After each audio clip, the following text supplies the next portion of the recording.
In this example, we will solve example number 3 of chapter 5 of equilibrium of rigid bodies in 3D. So we have here the rod that is supported by a truss bearing at A. And this truss bearing is a long truss bearing. Let me write it right here so to make sure that we solve it as a long truss bearing. And very important, truss bearing is a bearing that also restricts axial motion. So it restricts motion in X and C and also in Y. So it restricts the three translations in the three axes. And since it's a long bearing, also restrict rotation in the axis X and C. So the first thing, as we did in the last problem, and we always do, is check if we have a coordinate system that we want to work with, and yes, we do. So this will be my x-axis, this will be my y-axis, and this will be my z-axis. And then we have to do our free body diagram. So if we do our free body diagram, let me see if I can draw it separately so that I will isolate my system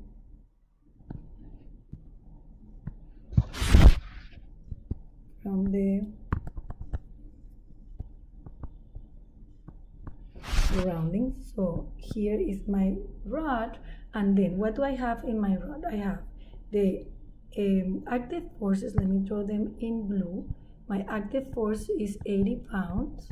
And I have the reactive forces. The reactive forces are the support forces, which is this tension right here. Let me call it tension CBC. And then we have the reactions of the long truss bearing. And we said that in a bearing that is long and is truss bearing, we have reaction in the three axes. So that will be AY, AX, and AC, and then we have moment in C and a moment in A. So the only degree of freedom that is left in this bearing is the rotation respect to its own axis. So this thing will be able to rotate. So this is free to rotate. So it's free to rotate. Right? Okay, but I will erase that not to confuse that with our free body diagram. Perfect. So what do we do now? We will, once we have our free body diagram, we will have our equations of equilibrium. So our next step is equations of equilibrium. So for that, we will add forces in X, forces in Y, and forces in C. So remember that the equations of equilibrium are all forces equals 0 and all moment respect to a specific point equals to 0, or in the three axes. So if we are forces in X, what do we have? We have in X, remember that this, our coordinate system, this is X, this is Y, and this is C. So in X we have AX, and we do not have any other force. So AX is equals to 0. In Y we have AY, and we don't have any other force, therefore that is equals to 0. And in C we have AC minus 80 plus TBC, which is equals to 0. So in this equation we have two unknowns. Now let's take moment respect to the axis. So we take moment respect to axis MX. So which forces make moment respect to X? We have, remember that we can take any point of the axis. So we have MA, X, and then we have that distance, which is 6 feet. This one right here,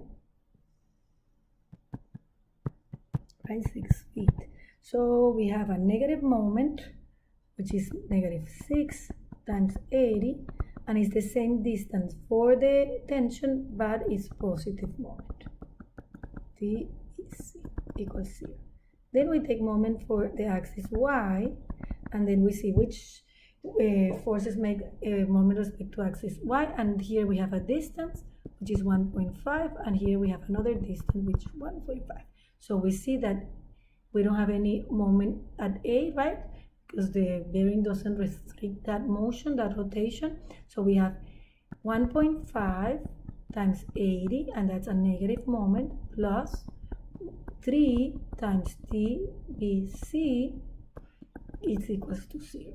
And finally, we have the moment respect to C.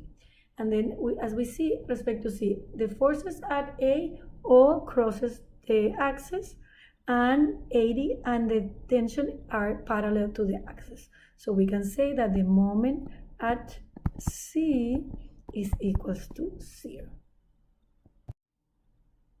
Now we see we have 6 equations with 6 unknowns. So let's put them names. So this is equation number 1, equation number 2, equation number 3, 4, 5, and 6. So, well, these already represent results, so I don't have to use those equations anymore. They already give us a result. So the next equation that I will use is from equation 5. I can determine the tension, right? So that will be equals to, this is a 3, right? So that will be equals to 240 pounds. So here's another result. Once we have the tension, we can go to equation 4. We can get the moment at A, at X in X, and that gives me equals to 240 pounds feet. And finally, we want to use equation 3 to find AC, which is equals to pounds as well.